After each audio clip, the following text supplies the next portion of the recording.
Hi, good morning. ത്വമേവ മാതാ ച പിതാ ത്വമേവ ത്വമേവ ബന്ധുശ്ച സഖാ ത്വമേവ ത്വമേവ വിദ്യാ ദ്രവിണം ത്വമേവ ത്വമേവ സർവം മമ ദേവദേവ. ശ്രീമദ് ഭഗവത്ഗീത 8-ാം അധ്യായം അക്ഷരബ്രഹ്മയോഗം 28-ാമത്തെ ശ്ലോകമാണ് ചൊല്ലുന്നത്. വേദേഷു യജ്ഞേഷു തപസ്സു ചൈവ ദാനേഷു യത് പുണ്യഫലം പ്രതിഷ്ഠം അത്തീതി തൽസർവമിദം വിദിത്വാ യോഗി പരം സ്ഥാനമുപൈതി ചാദ്യം.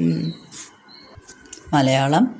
വേദത്തിൽ, യജ്ഞത്തിൽ, തപസ്സിലേതോ ദാനത്തിൽ അത്യുത്തമമോതിടുന്നു. അതും കടന്നപ്പുറമെത്തിടുമ്പോൾ യതേന്ദ്രിയൻ ലക്ഷ്യമണഞ്ഞിടുന്നു.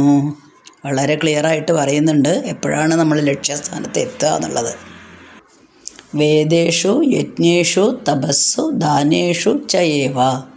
വേദാധ്യയനം, യജ്ഞങ്ങൾ ചെയ്യൽ, തപസ് ചെയ്യൽ, ദാനം ചെയ്യൽ, ഇവ കൊണ്ട് യത് പുണ്യഫലം പ്രതിഷ്ഠം ലഭിക്കുമെന്ന്, എന്ത് പുണ്യഫലമാണ് ലഭിക്കുന്നത് എന്ന് ശാസ്ത്രങ്ങൾ ഉദ്ഘോഷിക്കുന്നുണ്ടല്ലോ. തത് സർവം, അതെല്ലാതും, ഇതം വിദിത, ഈ രഹസ്യം അറിയുന്ന, അതായത് ഈ ശുക്ലപക്ഷം അല്ലെങ്കിൽ ശുക്ലമാർഗം, കൃഷ്ണമാർഗം ഇതറിയുന്ന യോഗി അത്യേതി, ധ്യാനയോഗി അതിനെല്ലാം മറികടന്ന് ആദ്യം പരസ്ഥാനം, എല്ലാറ്റിനും മൂലമായിട്ടുള്ള പരമപദം ഉപൈദീച്ച പ്രാപിക്കുകയും ചെയ്യുന്നു. അപ്പോൾ സാധാരണ യോഗികൾ ചെയ്യുന്ന കാര്യങ്ങളാണ് അവിടെ പറഞ്ഞത്. വേദാധ്യയനം ചെയ്യുന്നുണ്ട്, യജ്ഞം ചെയ്യുന്നുണ്ട്. അപ്പോൾ ഇവിടെ വേദാധ്യയനം എന്ന് പറഞ്ഞാൽ നമ്മൾ ഇന്നത്തെ കാലത്ത് ആത്മീയ കാര്യങ്ങളെല്ലാം പഠിക്കുക. യജ്ഞാദി കാര്യങ്ങൾ എന്ന് പറഞ്ഞാൽ പണ്ട് കാലത്ത് നടത്തിയിട്ടുണ്ടായിരുന്ന യജ്ഞങ്ങളൊന്നും നമ്മൾ പേഴ്സണലായിട്ട് ഓരോരുത്തരായിട്ട് ചെയ്യാറില്ല. ഏതെങ്കിലും സംഘടനകൾ അല്ലെങ്കിൽ ഏതെങ്കിലും അമ്പലങ്ങളിൽ അങ്ങനെയൊക്കെ ചെയ്യാറുള്ളൂ. അപ്പം നമുക്ക് ചെയ്യാൻ പറ്റുന്ന എന്താണ്? ക്ഷേത്രദർശനമാണ്. അവിടെ ക്ഷേത്രദർശനം, അത്യാവശ്യമുള്ള വഴിപാടുകൾ അല്ലെങ്കിൽ ഭഗവാനിലുള്ള ഭക്തി, അത് ക്ഷേത്രം ദർശിച്ചിട്ട് തന്നെ വേണമെന്നില്ല, വീട്ടിലിരുന്നും ആവാം. പിന്നെ തപസ് പണ്ട് മുനിമാർ ചെയ്തിരുന്നതാണ് തപസ് എന്ന് പറയുന്നത്. അത് നമ്മളിപ്പോൾ ചെയ്യുമ്പോൾ വ്രതങ്ങളായിട്ട് മാറും. അതായത് അത്രയും തപസ്സനുഷ്ഠിക്കാനുള്ള മനോധൈര്യമൊന്നും മനുഷ്യന്മാർക്ക് ഇപ്പം ഇല്ല. അതുകൊണ്ട് നമ്മൾ വ്രതങ്ങളാക്കി മാറ്റുകയാണ്. ദാനം ചെയ്യൽ എന്നും എല്ലാവരും ചെയ്യേണ്ടത് തന്നെയാണ്. ഇതെല്ലാം ചെയ്താലും ഇതെല്ലാം നമുക്ക് ഫലം തരുന്നതാണ്. അപ്പം നമ്മുടെ പ്രയത്നത്തിന് മുഴുവനായിട്ടും പൂർണ്ണഫലം ലഭിക്കുന്നുണ്ടോ എന്ന് നമ്മളൊന്ന് ചിന്തിക്കണം. കാരണം ഇതെല്ലാം ചെയ്യുന്നുണ്ട്, ഇതെല്ലാം പുണ്യഫലങ്ങൾ ഉളവാക്കുന്നതാണ്. അത് മാത്രമല്ല, ഒരു ധ്യാനയോഗിയാണെങ്കിൽ ഇതെല്ലാം ഇതിനപ്പുറത്ത് എന്തോ ഉണ്ട് എന്ന് മനസ്സിലാക്കും. നമ്മളാണെങ്കിൽ ഇത് തന്നെയാണ് അവസാന ഫലം നമ്മൾക്കുള്ളത് എന്നും വിശ്വസിക്കും. പണ്ട് നമ്മൾ പറഞ്ഞിട്ടുണ്ട്, ക്ഷേത്രദർശനം കൊണ്ട് ഒരു കാര്യം നേടി എന്ന് നമുക്ക് വേണമെങ്കിൽ വിശ്വസിക്കാം. അത് സത്യം തന്നെയാണ്, നമ്മളുടെ വിശ്വാസമാണത്. ഞാൻ എന്നും അമ്പലത്തിൽ പോകുന്നത് കൊണ്ട് ഞാനും പറയുന്നു, അനുഭവസ്ഥയായിട്ടുള്ള ഞാനും പറയുന്നു, എന്നും അമ്പലത്തിൽ പോയി തൊഴുന്നത് കൊണ്ടും എൻ്റെ മനസ്സ് ആ സമയത്ത് ഭഗവാനിൽ അർപ്പിക്കുന്നത് കൊണ്ടും എന്തൊക്കെയോ ഞാൻ വിചാരിക്കുന്ന അല്ലെങ്കിൽ എനിക്ക് വരുന്ന തടസ്സങ്ങൾ നീങ്ങിപ്പോണു, ഞാൻ വിചാരിക്കുന്ന കാര്യങ്ങൾ അത്യാവശ്യം നടന്നു പോരുന്നു. അതെൻ്റെ അനുഭവമാണ്. അപ്പം ഞാനതിൽ കൂടുതലായിട്ട് വിശ്വസിക്കുകയും ചെയ്യും. പക്ഷെ യോഗികൾ അങ്ങനെയല്ല. അവരിതെല്ലാം ചെയ്തതിൽ കിട്ടുന്ന പുണ്യം ഉണ്ടെങ്കിലും ഇതിനേക്കാളെല്ലാം അപ്പുറത്ത്, ഇതൊക്കെ അവർക്ക് നിസ്സാരങ്ങളാണ്. ഇതെല്ലാം അവഗണിച്ച്, ഇതെല്ലാം അതിക്രമിച്ച് എന്തിലേക്ക് എത്തുന്നു? പരമപദത്തിലേക്കാണ് എത്തുന്നത്. അവർ ധ്യാനനിഷ്ഠരാണ്. അപ്പം ധ്യാന പരിശീലനം മാത്രമേ അവർക്ക് ആവശ്യമുള്ളൂ. മറ്റൊന്നിൻ്റെയും ആവശ്യം തന്നെ ഇല്ല. നമ്മൾ ചെയ്യുന്ന മാതിരത്തെ കാര്യങ്ങളുടെ ആവശ്യം തന്നെ അവർക്ക് വരുന്നില്ല. അപ്പോൾ വേദാധ്യയനം, യജ്ഞാചരണം, മറ്റ് പൂജകൾ, സ്വർഗാദി പുണ്യഫലങ്ങൾ ലഭിക്കുമെന്ന് നമ്മൾ വിശ്വസിക്കുന്നു. അതുകൊണ്ട് നമ്മളെല്ലാം ചെയ്യുന്നു. പക്ഷേ ധ്യാനയോഗി എന്താണ്, അവർക്ക് മനസ്സിലാവും ഇതെല്ലാം ഈ ചെയ്യുന്ന കാര്യങ്ങളെല്ലാം വീണ്ടും പുനർജന്മ ഹേതുക്കളാണ്, വീണ്ടും ജന്മം വരും. നമുക്കറിയില്ലല്ലോ, അതുകൊണ്ട് നമ്മളതിൽ വിശ്വസിക്കുന്നില്ല എന്നല്ല, പുനർജന്മമുണ്ടെന്ന് തന്നെയാണ് ഹിന്ദുക്കൾ വിശ്വസിക്കുന്നത്. പക്ഷേ ഇതുകൊണ്ട് ഫലം കിട്ടും എന്നാണ് നമ്മൾ വിശ്വസിക്കുന്നത്. നമുക്ക് കിട്ടുന്നുമുണ്ട്, ഇപ്പം അനുഭവമാണല്ലോ സാക്ഷി. പക്ഷേ ധ്യാനയോഗി അങ്ങനെയല്ല, ഇതിനപ്പുറത്തായിട്ട് എന്തോ ഉണ്ട് എന്ന്. ഇതെല്ലാം പുനർജന്മം തരുന്ന പുനരാവൃത്തി തരുന്നതാണ് എന്ന് മനസ്സിലാക്കുന്നു. അതുകൊണ്ട് അവയെല്ലാം അതിക്രമിച്ച് പരമാത്മാവിനെ തന്നെ എപ്പോഴും ചിന്തിച്ചുകൊണ്ടിരിക്കുന്നു. അതിനെ പ്രാപിക്കാനും അവർക്ക് സാധിക്കുന്നു. അത് 28ാമത്തെ ശ്ലോകമാണ് നമ്മളിപ്പോൾ ചൊല്ലുന്നത്. അപ്പം നമ്മളുടെ പ്രവൃത്തിക്ക് ഫലം കിട്ടുന്നുണ്ടോ എന്ന് ഞാൻ നേരത്തെ ചോദിച്ചു. ഞാൻ പൂജാമുറിയിലിരിക്കുന്നു, ചിലപ്പോൾ 2 ദിവസം 3 ദിവസം മുഴുവനായിട്ടും ആഗ്രഹമൊക്കെ ഉണ്ട്, പക്ഷെ പറ്റാറില്ല. മുഴുവനായിട്ടും രാവിലെ എണീറ്റ രാത്രി കിടക്കുന്നവരെ അത്യാവശ്യം ജീവൻ നിലനിർത്താനുള്ള ഭക്ഷണം മാത്രം കഴിച്ച് ബാക്കി സമയം മുഴുവനായിട്ടും ഭഗവാന്റെ കാര്യങ്ങൾ പറയാനും ഭഗവാനെ പറ്റി എന്തെങ്കിലും രചിക്കാൻ പറ്റുമെങ്കിൽ കീർത്തനങ്ങളൊക്കെ രചിക്കാനും നാമങ്ങൾ എപ്പോഴും ചൊല്ലാനും ഭഗവാന്റെ ഒരു വിഗ്രഹത്തിൻ്റെ മുന്നിൽ ഇരിക്കുന്നത് തന്നെ ഒരു സന്തോഷം തരുന്നൊരു കാര്യമാണ്. നമ്മുടെ വീട്ടിൽ ബാക്കി എത്ര റൂമുകളുണ്ടെങ്കിലും നമ്മൾക്ക് ഏറ്റവും മനസ്സമാധാനം കിട്ടുന്ന, അല്ലെങ്കിൽ കുറച്ച് നേരമെങ്കിലും നമ്മൾ മറ്റു വിഷയങ്ങളെപ്പറ്റി ചിന്തിക്കാതെ ഇരിക്കാൻ പറ്റുമെങ്കിൽ ഇരിക്കുന്ന സ്ഥലം പൂജാമുറിയാണെങ്കിൽ അത് വളരെ നല്ലതാണ്. ഒരു വിഗ്രഹം മാത്രമായാലും മതി, പൂജാ റൂമൊന്നും വേണമെന്നില്ല. നമ്മൾക്കൊരു പ്രത്യേകമായിട്ടുള്ളൊരു സ്ഥലം കണ്ടുപിടിച്ച് അവിടെ ഒരു പൂജാ റൂം നമുക്ക് മനസ്സിൽ ഭഗവാന്റെ ഒരു വിഗ്രഹം വെച്ച് അങ്ങനെയും ഉണ്ടാക്കാം, അങ്ങനെയും ചെയ്യാം. പക്ഷെ അത് അവിടെ ഇരുന്നിട്ട് നമ്മളിതെല്ലാം ചെയ്തു, നേരത്തെ പറഞ്ഞ പോലെ 2-3 ദിവസം മുഴുവനായിട്ടും ഭഗവത് ഭക്തി മാത്രം, ഭഗവാനെക്കുറിച്ച് മാത്രം എല്ലാം ചൊല്ലുന്നു, എല്ലാം അനുഷ്ഠിക്കുന്നു. 3ാമത്തെ ദിവസം പുറത്ത് വന്നിട്ട് എന്താ ചെയ്യണം? വീണ്ടും താൻ പഴയത് തന്നെ ആവുകയാണ്. അതായത് എൻ്റെ പ്രവൃത്തികൾ എന്തായിരുന്നോ അത് തന്നെ ചെയ്യുകയാണ് ചെയ്യുന്നത്. അപ്പോൾ കള്ളനാണെങ്കിൽ വീണ്ടും മോഷണത്തിലേക്ക് തന്നെ പോവും, അക്രമാസക്തരാവാണ്. എപ്പോഴും കള്ളം കുടിച്ച്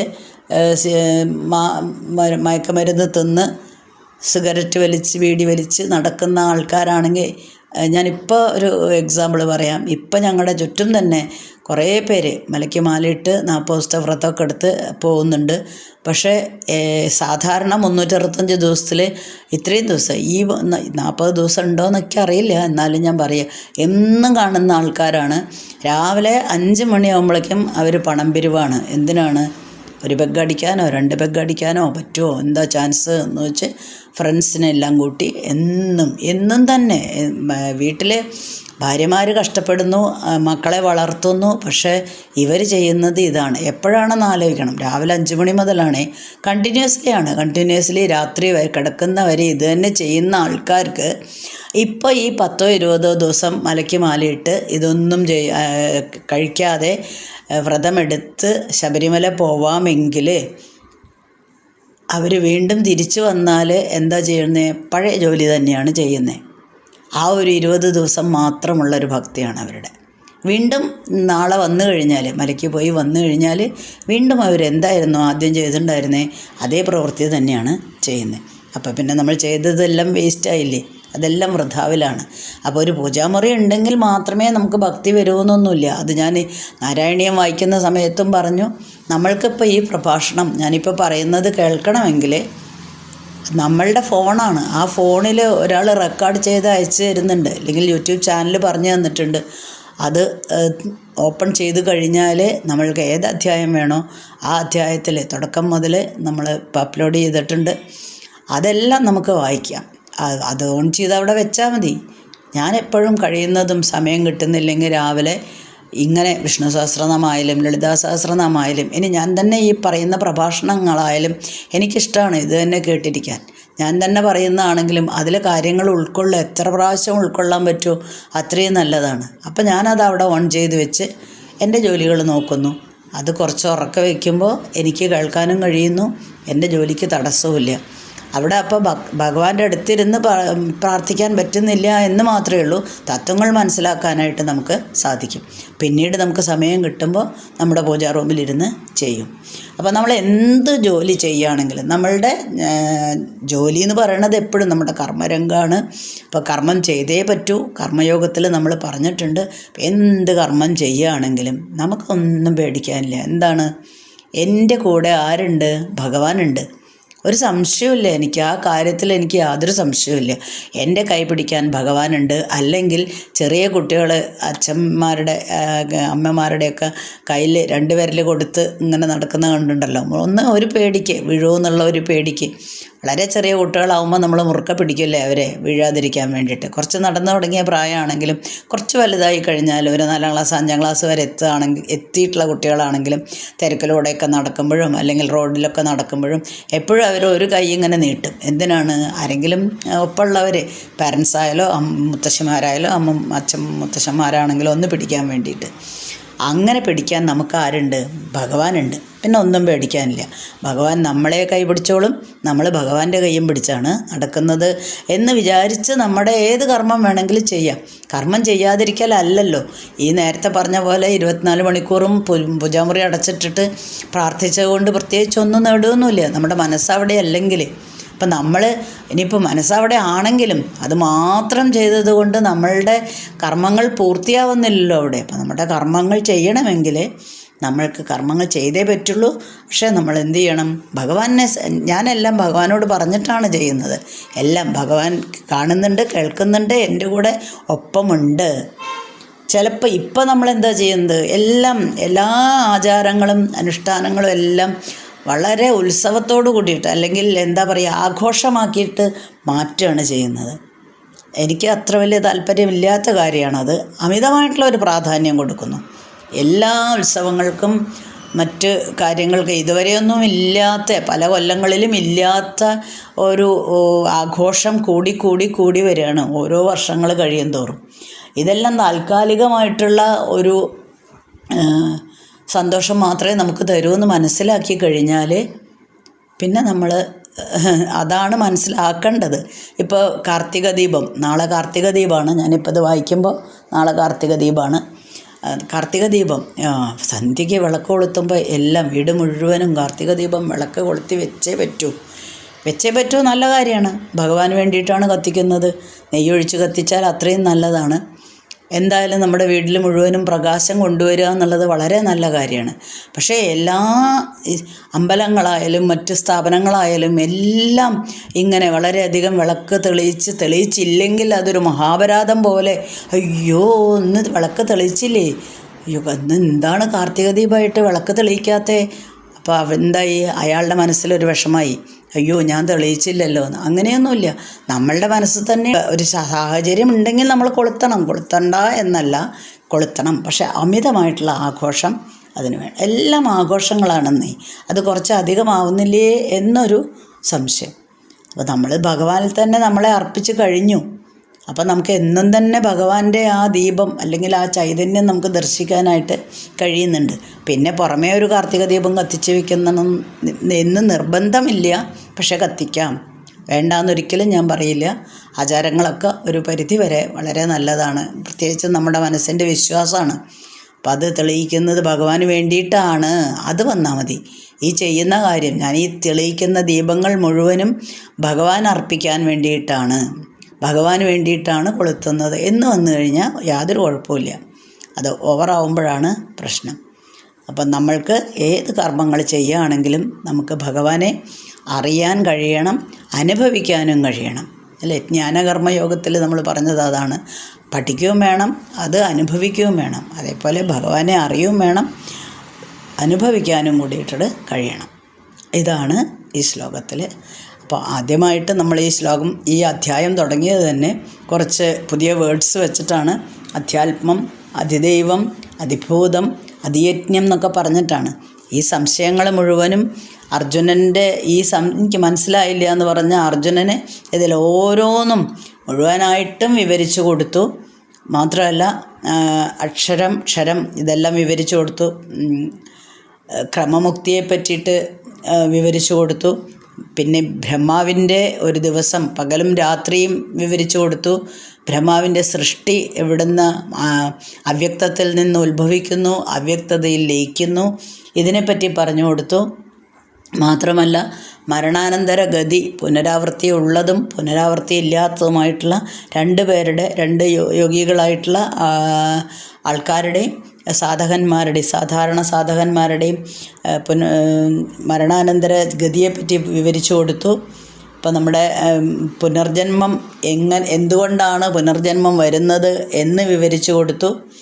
അങ്ങനെ ഭഗവാൻ അർജുനൻ്റെ എല്ലാ ചോദ്യങ്ങൾക്കും ഭഗവാൻ ഉത്തരം കൊടുത്തു കഴിഞ്ഞു. അക്ഷരബ്രഹ്മത്തെ സ്മരിക്കണമെങ്കിൽ അതിൻ്റെ സ്വരൂപം എന്താണെന്ന് അറിയണമല്ലോ. അപ്പോൾ അതെല്ലാം വളരെ സമർത്ഥമായിട്ട് അക്ഷരബ്രഹ്മം വിവരിച്ചു കഴിഞ്ഞു. അക്ഷരബ്രഹ്മ യോഗം എന്നാണല്ലോ ഈ അധ്യായത്തിൻ്റെ തന്നെ ഹെഡിങ്. ഇനി ജീവൻ്റെ മരണാനന്തര ഗതി പറഞ്ഞു കൊടുത്തു.